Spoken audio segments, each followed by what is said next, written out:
きこもりは存在自体がプライバシーの象徴なのであります。まず最初に AI ナレーターの声が聞き覚えのある人に似ているが、もちろんその人とは一切関係ない5人ラジオを覚えましたが、新年明けましておめでとうございます。引きこもり生活応援チャンネルの AI ナレーターです。本年も引きこもり生活の状況と魅力を発信していきますので、よろしくお願いいたします。新年を機に引きこもりシーンのおさらいをしましょう。引きこもりが登場したのは1970年代頃からと言われています。藤子不二雄レ氏の伝説となった名作「明日は日曜日、そしてまた明後日も」が発表されたのが1971年。この頃は引きこもりという言葉も普及していませんでした。この後1989年に頭文字 MT ペンネーム今田裕子による東京・埼玉連続幼女誘拐殺人事件に始まり、2000年のネオ麦茶による投稿でもおなじみの西鉄バスジャック事件で、危ない人は引きこもりのレッテルを貼られるようになったのであります。東京・埼玉の事件では、犯人がアニメオタク、ビデオオタクだったことから、ちょうどバブル経済期の雰囲気と相まって、オタク畑が勃発、活性化したことも記憶に残っております。ミリタリーオタクの私もいじめられていた時期がありまして、車オタクやブドウオタクが良くて、なんでミリオタがダメなんだよ、と自宅に引きこもって泣いていた時期があったのであります。で、それでは引きこもりには大まかに2つの種類がありますが、ここからは2つの引きこもりについて説明していきましょう。1つ目、セルフネグレクト、心の病方、引きこもり。多くの人が引きこもりと聞いて思い浮かべるのがこのタイプと思われます。新卒早々ブラック企業に勤めてしまい、心身を痛めて束の間の休息を求めて自宅に引きこもっていたら、引きこもり生活が長期化、ファイヤーだの、セミリタイヤだのといったお金に困らない状態での生活体制を準備しないまま時を過ごしてしまった。学校なんかよりも自宅でマイペースに勉強したいのに、会いたくもない教師や児童生徒どもと拘束される毎日に耐えられず、不登校、引きこもり生活を始めた。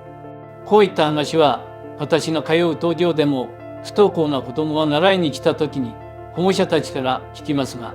東京の方が学校なんかより楽しいと喜んでくれる子が大半なのであります。このことからもわかるように、このタイプの引きこもりたちに対して引きこもること自体を問題であると騒いでいる連中がいますが、引きこもりたくなるきっかけとなったブラック企業や小学校の存在自体が大問題なのであって、それらを可及的速やかに対峙しなければならないことは明白なのであります。また気をつけたいのが、引きこもり支援という福祉ビジネスの存在。引き出し屋が有名ですが、民間の組織が運営しているものは基本的に関わらない方が賢明。昨年は解体屋のサイドビジネスとして始めた引き出し屋が引き出してきた引きたちを解体屋へ就労させて、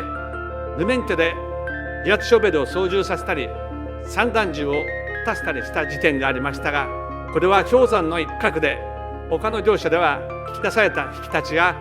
謎の失踪をしたり、命が失った状態になったりといった事案が多発しています。金額も超高額で基本1000万円はかかると見ておいた方がいいでしょう。つまり足元を見られているということです。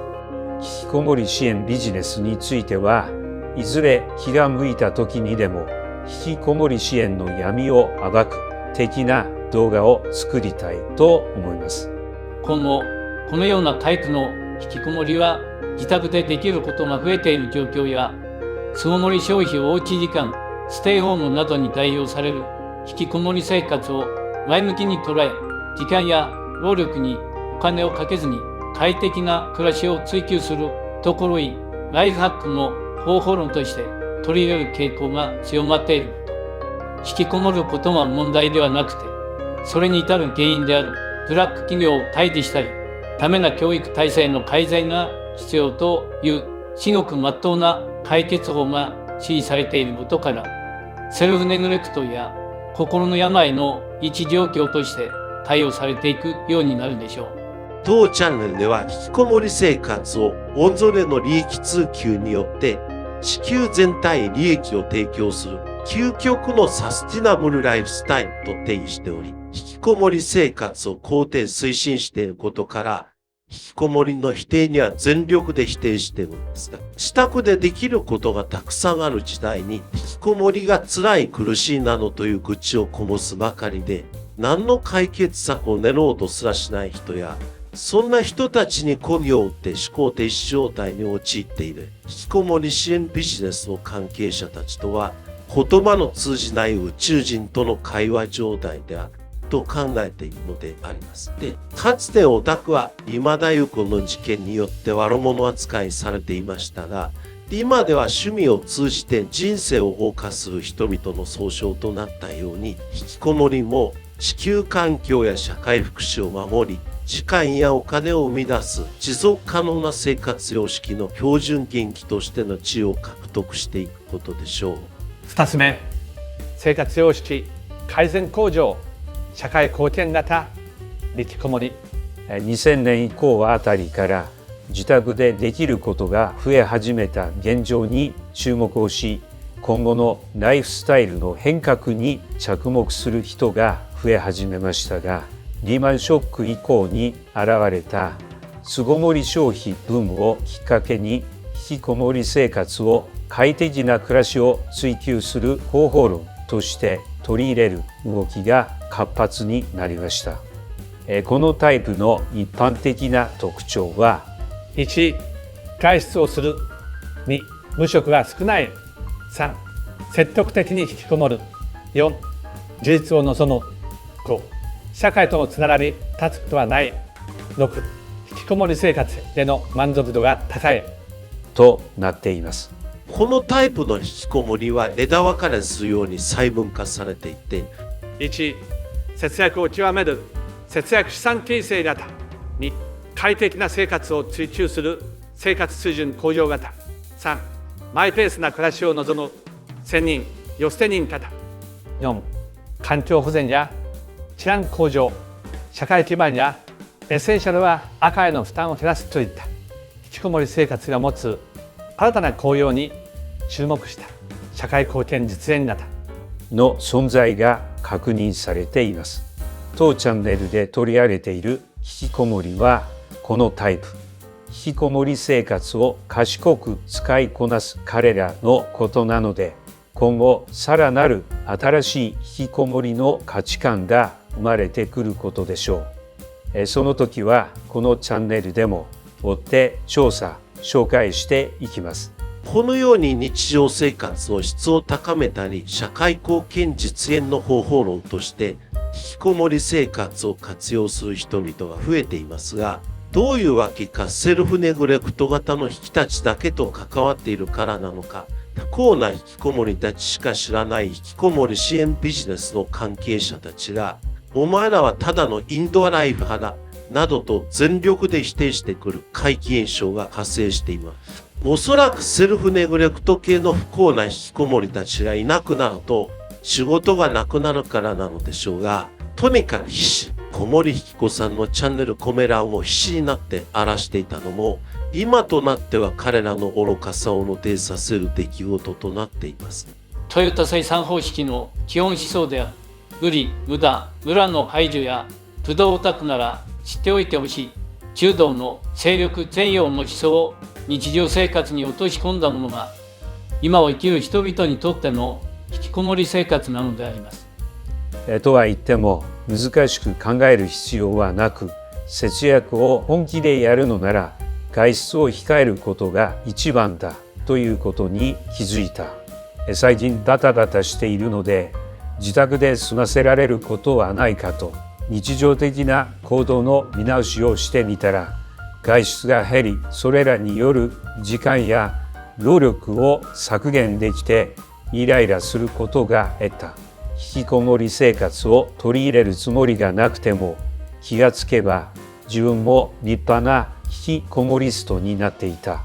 そんな人たちも今後は増えていくのかもしれません。大事なことなので、もう一度、かつてオタクが自称今田優子の事件をきっかけにオタッキーなやつへ近寄ったらバラバラにされちゃうかもと意味嫌われていましたが、今では趣味を極めることで人生を謳歌する存在となったように、引きこもりは日常生活で無理無駄ムラをなくし、精力全用の一方法論となっているのであります。しかも社会貢献のお前たち。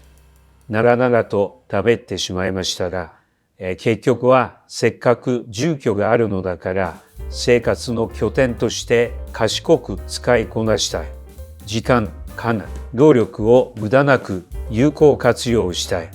ライフハックというのでしょうか。その願いを叶えるための方法論が引きこもり生活なのであります。まとめ。引きこもりのタイプ一つ目は心の病型。これは引きこもりに至った原因を対峙することが重要です。引きこもりではないセルフネグレクトやうつの人もいるように、このような方々は引きこもりであることは何ら問題ではありません。2つ目は当チャンネルおすすめの生活水準改善向上や社会貢献遂行型。外出の抑制で時間やお金体力を創出するための引きこもり生活、ついでに社会貢献、これからの生活様式なのであります。燃料費のさらなる高騰により外出の頻度を減らしたい。風邪やインフルエンザウイルスに感染したくないから引きこもり生活を始めるきっかけは身近なところに存在しているのであります。一方で始めることは容易だけど続けることは難しい。これも引きこもり生活の宿命と言える現実なのであります。これからも当チャンネルは引きこもり生活の継続を応援する存在として引きこもり支援に関する情報発信を続けていきます。今年もよろしくお願いしお願いしまます。引きこもり、存在自体が社会貢献。引きこもり生活を諦めちゃいかん。